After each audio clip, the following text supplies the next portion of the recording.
Todas las promesas del Señor Jesús son apoyo poderoso de mi fe. Luchando yo su luz, siempre en sus promesas confiaré. Grandes, grandes fieles son, grandes fieles son las promesas que el Señor ha dado. Grandes, grandes fieles son, grandes fieles son. En ellas para siempre confiaré. Todas sus promesas para el hombre el Señor en sus bondades cumplirá. Y confiado sé que para siempre en Él paz eterna mi alma gozará. Grandes, grandes fieles son, grandes fieles son las promesas que el Señor.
Señor Jesucristo, que habléis todos una misma cosa, y que no haya entre vosotros divisiones, sino que estéis perfectamente unidos en una misma mente y un mismo parecer. Este es un ruego que Dios nos hace, y más aprovechando este encuentro de obreros a nivel iberoamericano. Debemos enfatizarlo porque es un ruego muy especial de parte de Dios a que permanezcamos unidos, a que no haya más divisiones.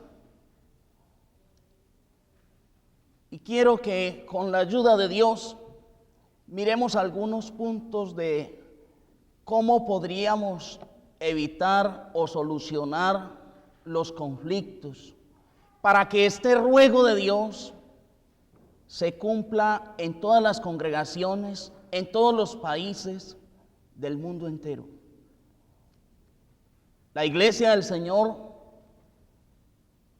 ha sufrido divisiones y problemas,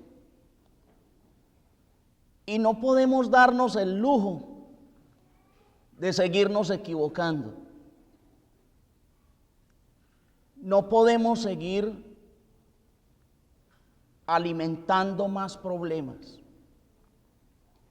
Debemos atender el llamado de Dios de permanecer unidos, hablando una misma cosa. Pero de acuerdo al contexto, es indispensable aclarar en qué debemos hablar todos una misma cosa. El texto sigue diciendo en el versículo 11: porque he sido informado acerca de vosotros, hermanos míos, por los de Cloé, que hay entre vosotros contiendas. Quiero decir que cada uno de vosotros dice: yo soy de Pablo, y yo de Apolos, y yo de Cefas, y yo de Cristo. ¿Acaso está dividido Cristo? ¿Fue crucificado Pablo por vosotros? ¿O fuisteis bautizados en el nombre de Pablo? En el contexto, lo básico. ¿Quién habla? el apóstol Pablo. ¿A quién habla? A los corintios. ¿Por qué? Porque había contiendas, divisiones entre ellos.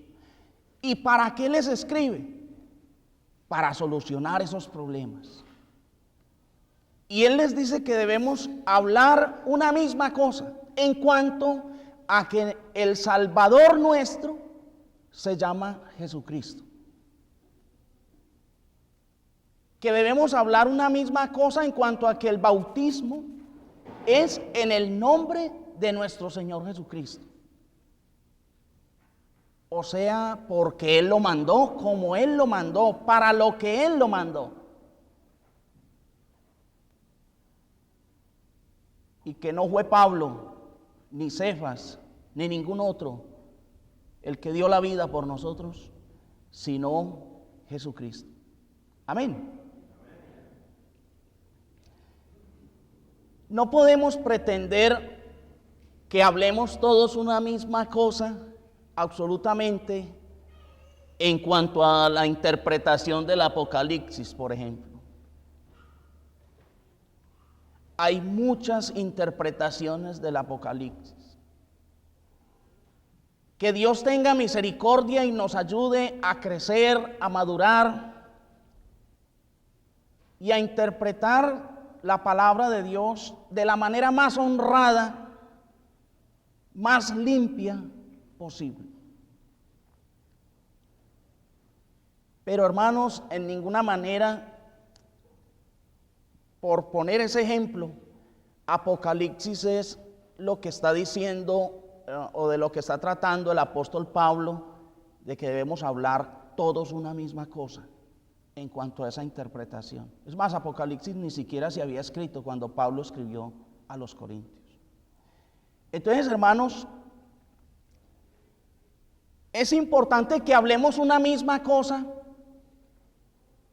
en las cosas básicas, en la doctrina fundamental de nuestro Señor Jesucristo. En cuanto a que Él es el Salvador, en cuanto a que el bautismo es para el perdón de nuestros pecados. Sería insólito que nosotros a estas alturas todavía estuviéramos discutiendo si el bautismo es para perdón de pecados o no, o si la cena es el domingo o no, o si podemos usar otros elementos distintos al pan sin levadura y el fruto de la vid en la cena del Señor, o los mismos instrumentos de música. No es eso. Nosotros necesitamos tener claridad en las cosas que son rudimentarias, como lo escribió el escritor de Hebreos. En el capítulo 6 de Hebreos, vamos a leerlo, me parece muy importante. Dice en el versículo 1 y 2, por tanto, dejando ya los rudimentos de la doctrina de Cristo, vamos adelante a la perfección, no echando otra vez el fundamento del arrepentimiento de obras muertas, de la fe en Dios, de la doctrina de bautismos, de la imposición de manos, de la resurrección de los muertos y del juicio eterno. Hay cosas que son fundamentales, rudimentarias, y que no es justo que nosotros después de 10, de 15, de 20 años, como cristianos, todavía no tengamos claras. En Colombia también hemos tenido dificultades, problemas, divisiones. Pero es importante que aclaremos y dejemos bien especificada la doctrina del Señor, en lo que debemos hablar una misma cosa. Me preocupa sobremanera el hecho de que haya incluso, hermanos, presentando el tema de los instrumentos musicales como punto de opinión, como un tema donde usted verá si le parece o no le parece. Me preocupa que se den comentarios como la gracia del Señor después de ser bautizados, una vez salvo, siempre salvo. O que vamos a estar discutiendo cuáles son las obras que hay que hacer, o que la salvación no es por obras. Son cosas rudimentarias en las que dice el escritor de Hebreos, o el Espíritu Santo a través de él, cosas en las que deberíamos ser ya maestros después de tanto tiempo. Yo sí considero, hermanos, que la palabra de Dios es muy clara, incluso en el tema de los instrumentos de música en el culto a Dios. Y solamente les voy a colocar 2 ejemplos. Cuando Dios le dijo a Noé que construyera el arca, en Génesis capítulo 6, versículo 14, Dios le dice de la siguiente manera. Génesis 6, 14. Hazte un arca de madera de gofre. Harás aposentos en el arca y la calafetearás con brea por dentro y por fuera. Cuando Dios dice a Noé que construya el arca con madera de gofre, no existe otro versículo que diga, pero no podrás usar cedro, no usarás nogal o pino. No existe. Sin embargo, por el hecho de que no lo diga, Noé no tenía ninguna libertad para usar otro tipo de madera. Es igual con la cena del Señor.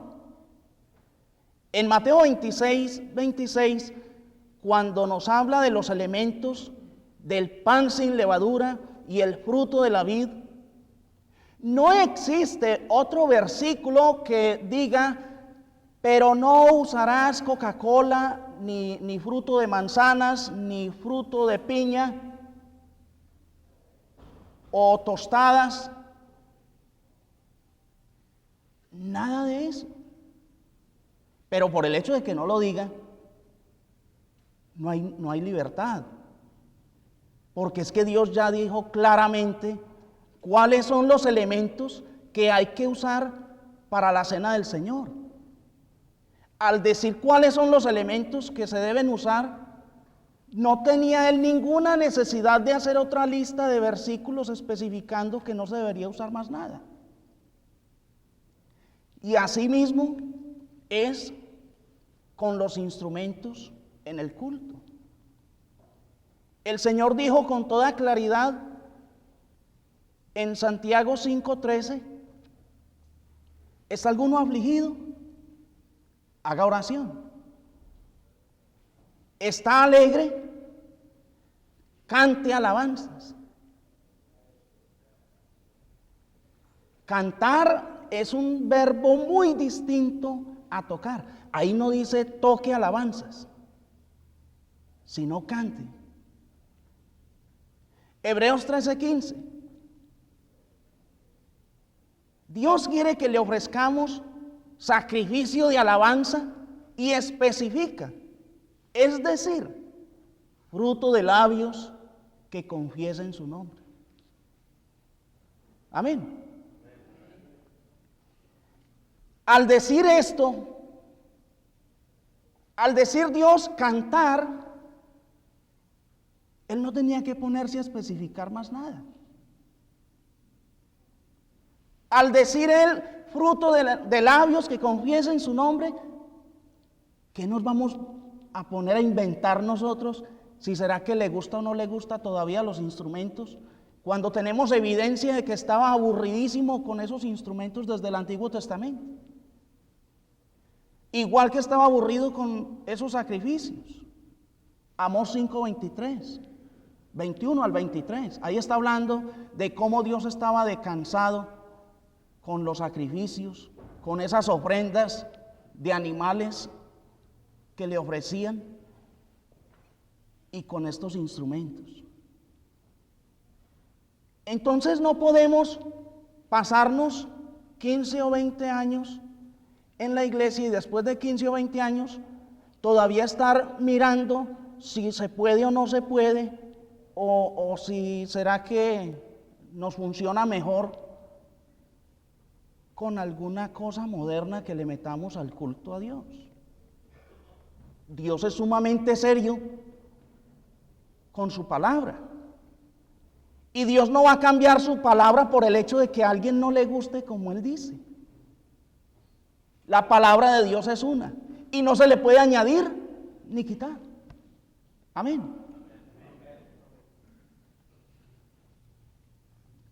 No es pues cuestión de libertad qué elementos vamos a usar para la cena del Señor. No es cuestión de libertad si me gustan o no me gustan los instrumentos musicales. Yo les soy sincero, a mí me pueden sonar mucho mejor y más bien cantados los himnos con instrumentos. A mí. Pero es que no estamos cantando para mí. No estamos aquí para agradarnos a nosotros mismos. Estamos aquí es para glorificar al Señor. Entonces hay que hacer lo que Él diga. No es justo que después de Él haber dicho que estaba aburrido con esas cosas, todavía vamos a seguirle ofreciendo lo mismo. ¿Qué sentido tendría? Hablar todos una misma cosa en las cosas fundamentales, sin dejarnos mover por el modernismo o por los que nos acusan simplemente de ser tradicionalistas. No nos dejemos mover por eso.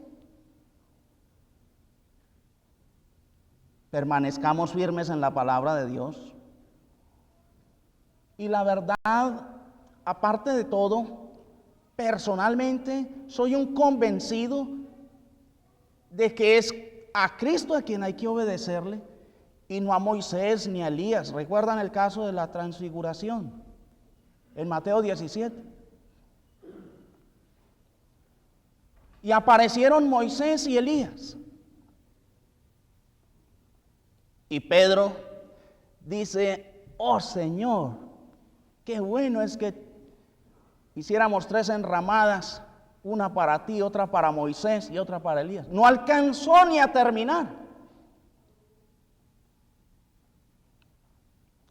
Y se oyó la voz del cielo: este es mi Hijo amado, en quien tengo complacencia.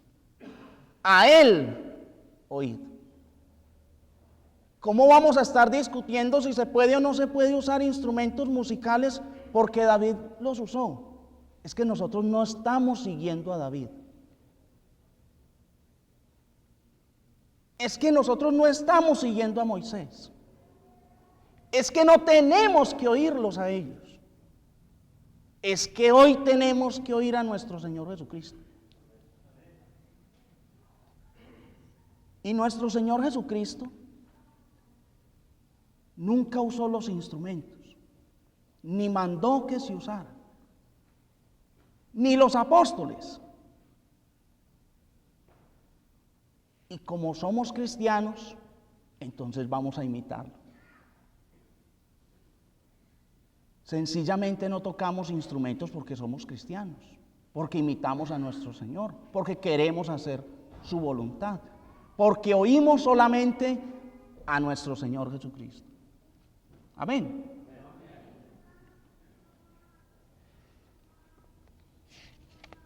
Quiero que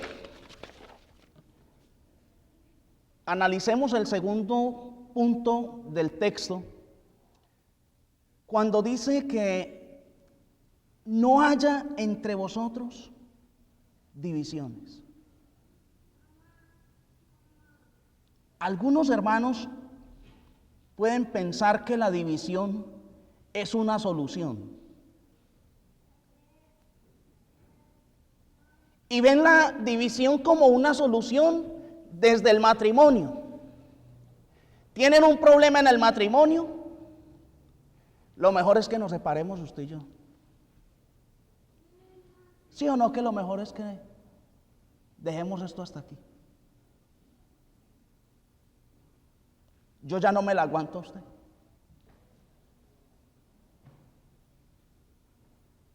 Lo mejor es separarnos. O amenazantes, un día de estos me voy a ir de esta casa y no me vuelven a ver. ¿Sí los han oído así? Porque consideran que la división es la solución. Qué triste. Y más triste si obrando de esa manera se hace llamar cristiano. Porque Cristo aborrece la división. Cristo aborrece el divorcio. No podemos nosotros darnos el lujo de seguirnos equivocando en el matrimonio. La voluntad de Dios es que permanezcamos unidos hasta que la muerte nos separe. Amén. Algunos hasta presentan el matrimonio como una cosa horrible, una carga. ¿Se va a casar aquel? Ah, pobrecito, no sabe la que le espera. ¿A usted cómo le ha ido en el matrimonio? Ahí voy con esa cruz, ahí llevándola. Ese martirio. Es que el matrimonio al que no mata lo desfigura. ¿Se imaginan ustedes un cristiano hablando en esos términos? Eso es un insulto al que estableció el matrimonio. Porque el que estableció el matrimonio es Dios. Y lo hizo con un propósito totalmente santo y bueno para el hombre. Y si el hombre por su carnalidad no es capaz de vivir en paz, eso no es culpa de Dios. Pero Dios en su misericordia vio que no era bueno que el hombre estuviera solo. Y por eso le hizo a la esposa. Entonces seamos agradecidos y no pensemos que la división es la solución a los conflictos del matrimonio. No piense nunca eso. Cuando usted piense eso, arrepiéntase. Quédese callado. No vaya a alimentar un pensamiento de esos. Piense en cambiar. Piensa en hacer la voluntad de Dios. Piensa en glorificar a Dios con su matrimonio. Amén. También cuando tenemos problemas en el trabajo y tenemos la misma mentalidad de que la división es una solución, podríamos hablar contra el patrón, contra nuestro jefe. Este no es el único trabajo que hay. Yo no me dejo de nadie. Yo no me dejo humillar de nadie. Prefiero irme a aguantar hambre a la calle. ¿A qué Cristo le aprendemos eso? ¿En qué Biblia podríamos leer una cosa de esas? Cuando Dios lo que está diciendo es que estemos sujetos y seamos atentos y amables, aún con nuestros jefes difíciles de soportar, porque eso es para glorificar a Dios. Amén. Que soportemos, pero a veces no queremos soportar. Y en esa manera no podemos permanecer unidos. Y con esa misma mentalidad, pensando que la división es una solución, llegamos a la iglesia.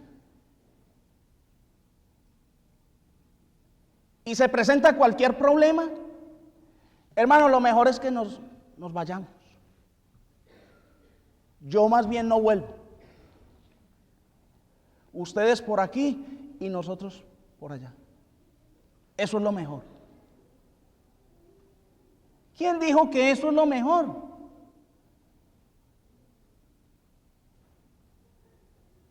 No es así. Y yo le doy muchas gracias a Dios, porque Él no va a venir a juzgar congregaciones enteras, sino que el juicio de Dios es a cada persona, a cada individuo.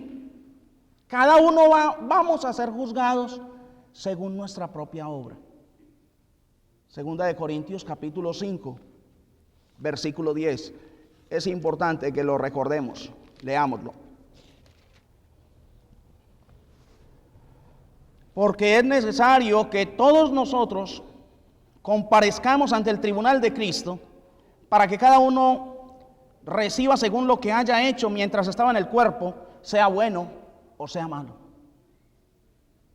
Es cada uno de nosotros. Pero si somos inflexibles, intolerantes en el matrimonio, allá en el hogar, en el trabajo o en la congregación, crean lo que siempre va a haber divisiones. Necesitamos tener la mente de Cristo, no a las divisiones. Que haya una real actitud cristiana entre nosotros para solucionar cualquier conflicto. Porque tampoco podemos seguirnos dando el lujo de equivocarnos, de querer arreglar los problemas o los conflictos a los gritos. No. No podemos seguirnos equivocando en eso. Tenemos que solucionar nuestros conflictos, pero como Dios dice, conforme a su voluntad. Un conflicto en el hogar, desde que haya personas espirituales, se soluciona. Siempre va a tener solución todo problema que tengamos nosotros en la vida, pero si tenemos una verdadera actitud cristiana. Pero si yo me lleno de orgullo y empiezo a contestarle a mi esposa y a tratarla mal porque ella me trató mal, el único que gana es el diablo. Y vamos a terminar divididos. Vamos a terminar ofendidos, heridos, los unos contra los otros. En Apocalipsis capítulo 3 dice la palabra de Dios: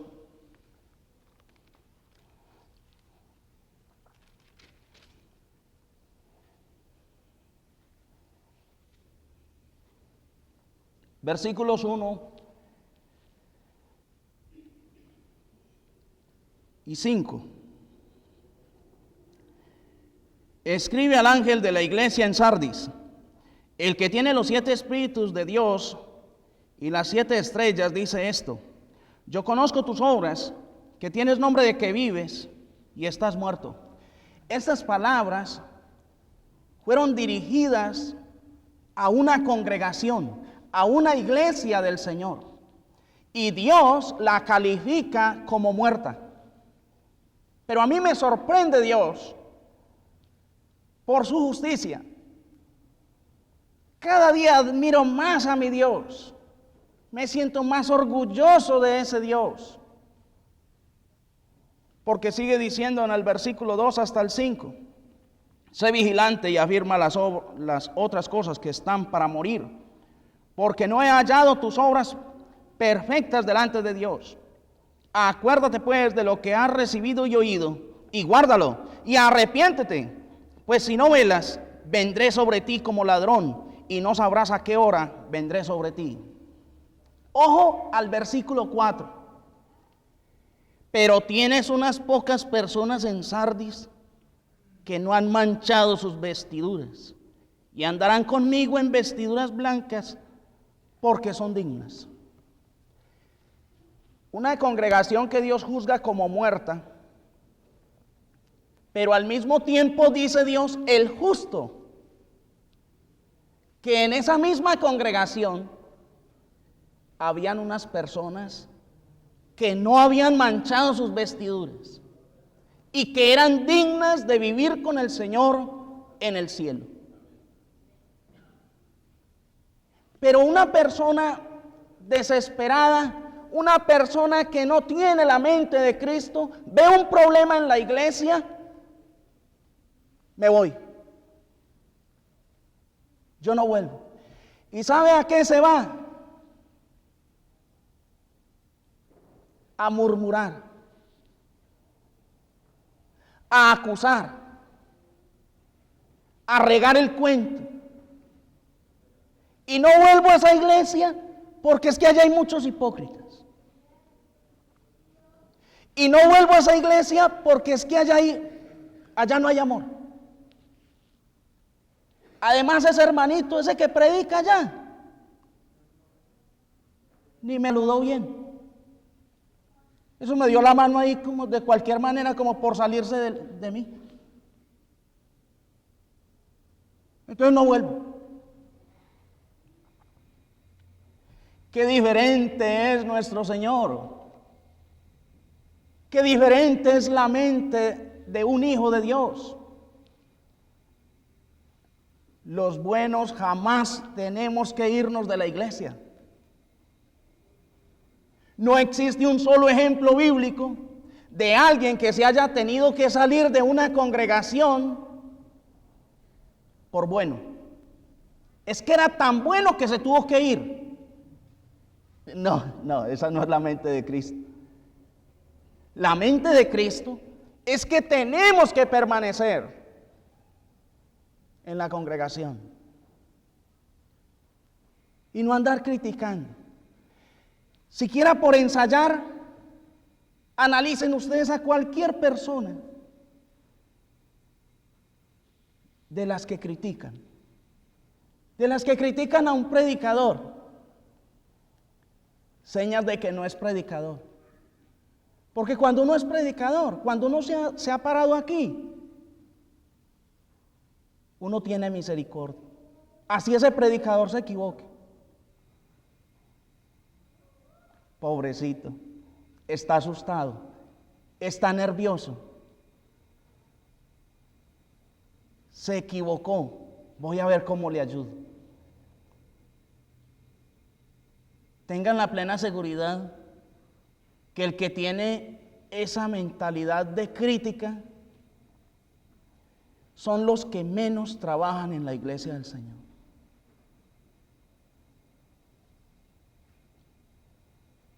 Los conflictivos, créanlo, son los que causan las divisiones. Que yo no me dejo de nadie. No, a que Cristo le hemos aprendido eso.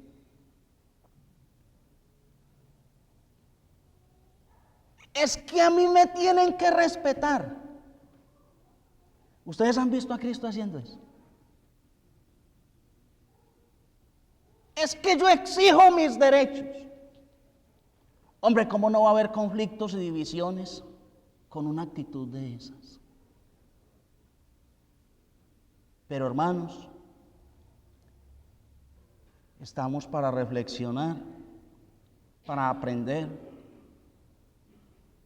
Y en nosotros se tiene que cumplir la profecía del Señor. Allá en Isaías, cuando el Señor dijo: comerá el lobo con el cordero y la vaca con la osa, y sus crías se echarán juntas. ¿Cuándo? Cuando esté reinando el Mesías. El Señor no vino a cambiar la mentalidad, no, pues ¿cuál mentalidad? La actitud de los leones o de las vacas. Cristo está reinando hoy. Amén. Y si Él reina en nuestras vidas, en nuestros corazones, entonces, usted que pudo ser un cordero o una corderita, puede vivir ahora en paz con otra persona que fue un oso o un león. Porque el Señor no vino a convertir los animales. El Señor vino fue a convertirnos a nosotros. El Señor no vino a que la serpiente pudiera jugar con el niño, literalmente. Él vino a transformar nuestras vidas. Y que aunque nosotros hayamos sido serpientes, víboras, hoy podemos jugar con toda ternura, sin hacerle daño a ningún niño. Y aunque hayamos sido leones, osos o cualquier otra fiera, hoy podemos comer en paz el oso con el león. Y nuestros hijos en paz, y así demostrarle al mundo que Cristo mora en nuestros corazones, que Cristo reina en nosotros. Si mi esposa fuera una fiera, yo tengo que aprender a vivir con ella en paz. Si su esposo fuera un león, usted tiene que aprender a convivir con él en paz y ayudarle para que lleguemos abrazados juntos al cielo. Amén. Pero si usted se pone como un león también a exigir derechos y a reclamar y a pelear, la división se da. Y no se va a poder cumplir el ruego de Dios. Piensen una misma cosa, sientan lo mismo, tengan la salvación metida en la cabeza, ocupados en vuestra salvación. Piensen solamente en la salvación, piensen solamente en la vida eterna. Cuando usted se quite eso de la cabeza, entonces empieza a pensar: no, pero es que aquel me dijo y aquella otra también me dijo, entonces me tienen muy ofendido y esas palabras a mí no se me borran de aquí y yo con esa no me quedo. Y en juego largo hay desquite y déjelo y verá que yo me lo encuentre y le voy a decir.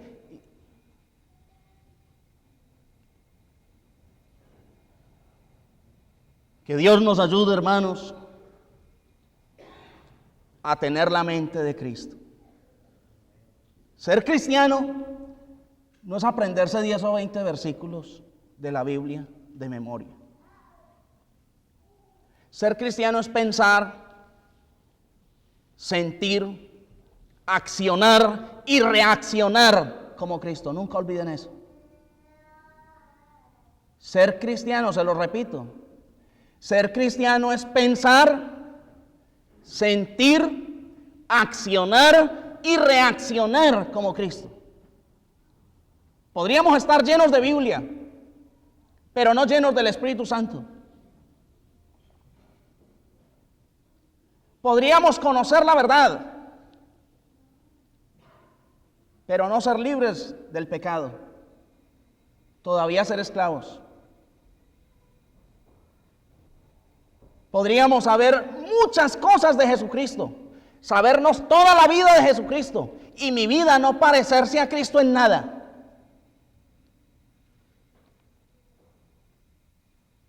Tenemos que probarle a Dios y al mundo que de verdad nos convertimos y que tenemos la mentalidad del Señor y que deseamos con todo el corazón que se cumpla en cada una de nuestras vidas ese ruego que nos hizo a través del apóstol Pablo, o ese ruego que él hizo allá en Juan 17. ¡Qué oración más hermosa! Te ruego, Padre, no solamente por esto, sino por los que han de creer en mí por la palabra de ellos, para que sean uno, así como nosotros somos uno. Que estén perfectamente unidos, para que el mundo crea que tú me enviaste. Impresionante esa oración.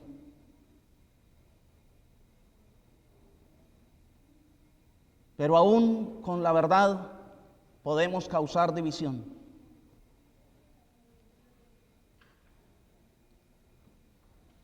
Si no tenemos la actitud correcta.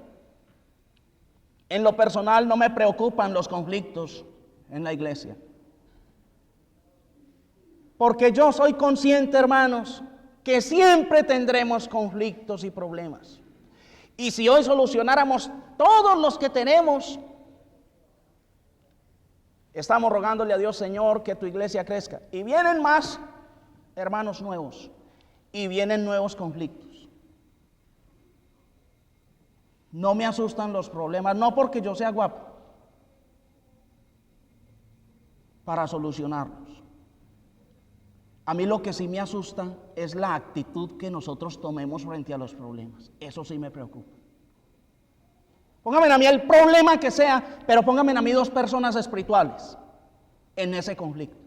Dos personas espirituales hacen lo que dice Cristo.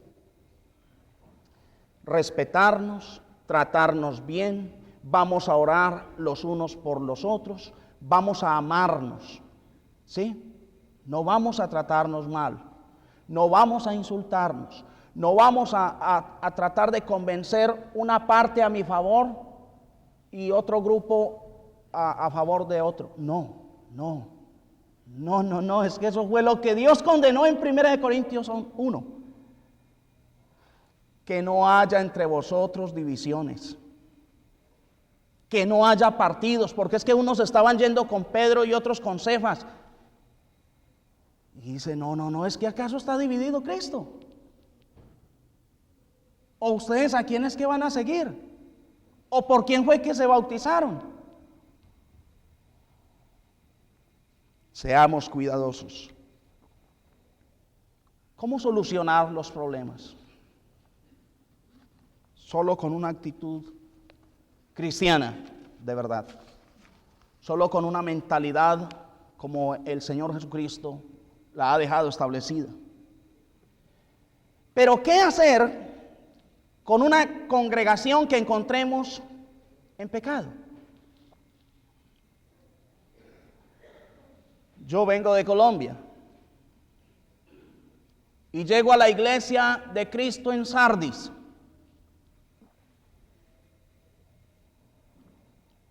Y veo una cantidad de problemas, de pecados. ¿Qué debo hacer? ¿Volverme para Colombia? Hermanos, ¿cómo les parece que fui a Sardis? pero esa iglesia ya, eso está muerto. Eso no es iglesia, eso es una secta ya. Eso de iglesia no tiene sino el rótulo. Eso es lo que dice Cristo.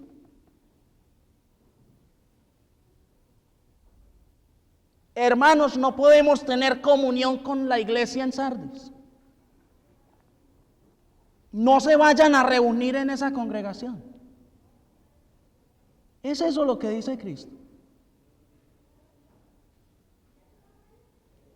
Hermanos, la palabra de Dios es clara. Mire, si encontramos problemas en una iglesia como Sardis, o qué tal que nosotros llegáramos a una iglesia como Corinto y los viéramos hacer todo lo que nos narra las dos cartas de los problemas que tuvieron. Oremos por ellos, tratemos de ayudarles con mucho cariño, con mucho respeto, pero no tratemos de solucionarles los problemas a las demás congregaciones, porque eso va a crear más conflictos. No nos podemos poner nosotros en el papel de Dios a juzgar otras iglesias por el hecho de que yo las vea haciendo algo indebido. Si hacemos eso, siempre habrá conflictos, siempre habrá injusticias, problemas. Porque hermanos, si nos equivocamos nosotros juzgando miembros de nuestra propia congregación, podríamos equivocarnos porque es que le escuchamos mal, a pesar de que vive con nosotros. ¿Cuánto más podríamos equivocarnos nosotros juzgando a otras congregaciones de otras ciudades o de otros países? Debemos ser serios. Hebreos capítulo 13 dice la palabra de Dios en el versículo 17.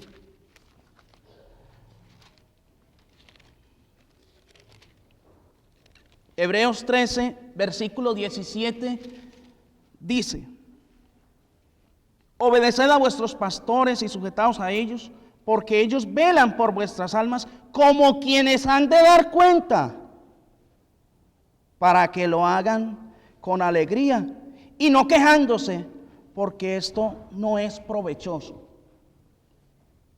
Hermanos, la palabra de Dios es sencilla. ¿Quién va a juzgar a la iglesia de Cristo en Sardis? Usted. ¿Quién es el responsable de los problemas en Sardis? Yo.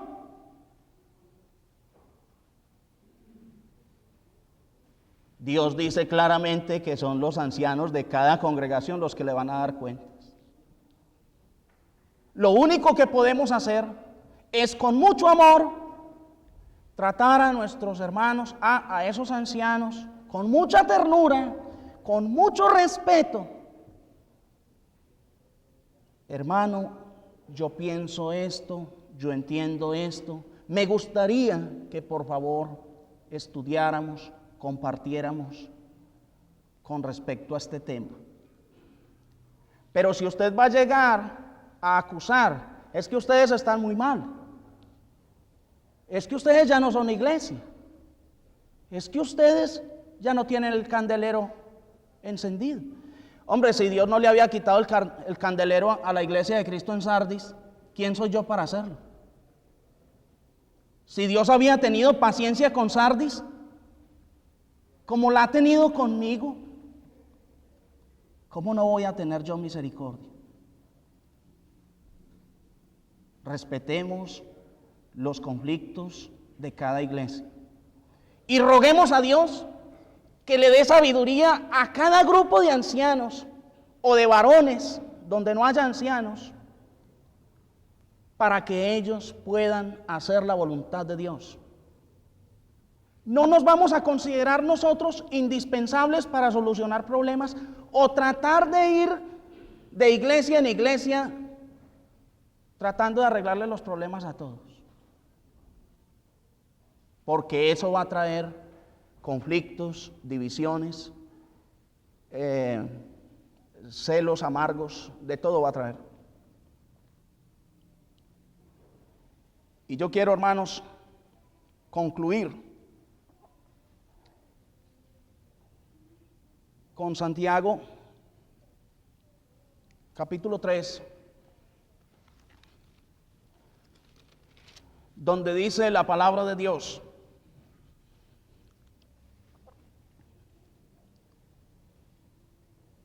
versículos 13 en adelante.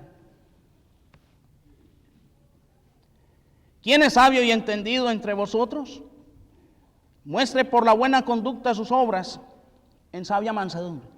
Aquí a veces creemos que la sabiduría está en el que más sepa Biblia, o el más elocuente, o el más preparado. Pero no es eso.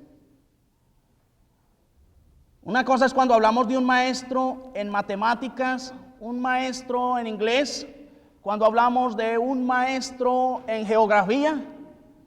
Bueno, estamos hablando de cosas muy distintas y seguramente hay grandes maestros para eso. Pero cuando hablamos de maestros según la Biblia, no estamos hablando de simples conocedores de versículos o conocedores de geografía bíblica o historia bíblica. Cuando hablamos de maestros según la palabra, estamos hablando de una persona que con su actitud me está enseñando. Muestre sus obras en sabia mansedumbre. Con su actitud, con sus palabras, usted me está enseñando a mí a ser humilde. Usted es un maestro. Con sus gestos, con todos sus hechos, usted me está mostrando a mí, usted me está enseñando a mí que es un maestro de las Escrituras. Usted me está enseñando a mí a cómo se trata a la esposa, a cómo se trata a los hijos. Ese es un maestro. Es como si alguien llegara a la congregación y por el hecho de que es abogado o médico, entonces inmediatamente lo colocamos en el púlpito. Venga, que usted es el que necesitamos. Tenemos que llenar los requisitos bíblicos, idóneos, fieles, muy espirituales, con buen testimonio, que sus actitudes demuestren su sabiduría.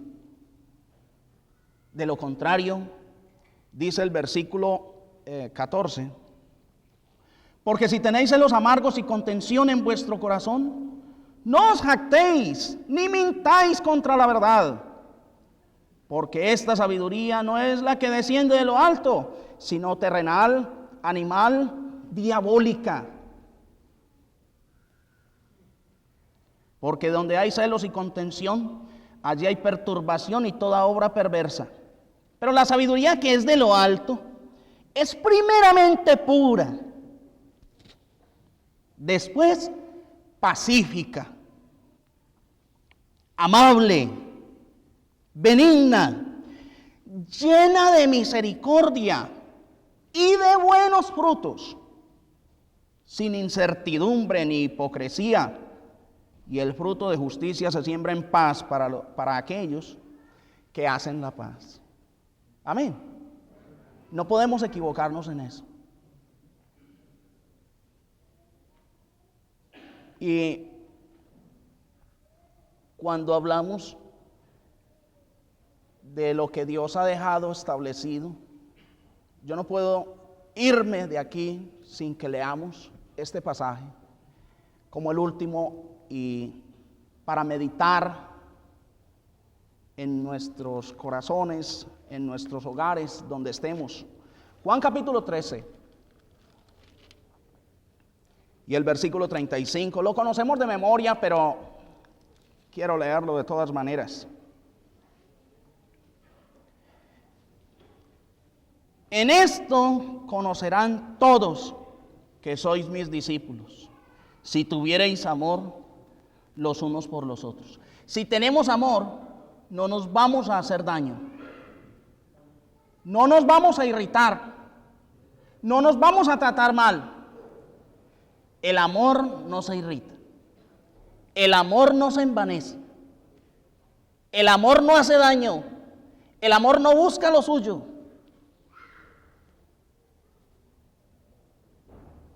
Y en esta manera vamos a permanecer unidos. En esta manera vamos a hacer que en nosotros se cumpla ese ruego del Altísimo a través de Pablo. Les ruego que hablen todos una misma cosa. Les ruego que no haya más divisiones entre ustedes. Dios les bendiga, hermanos.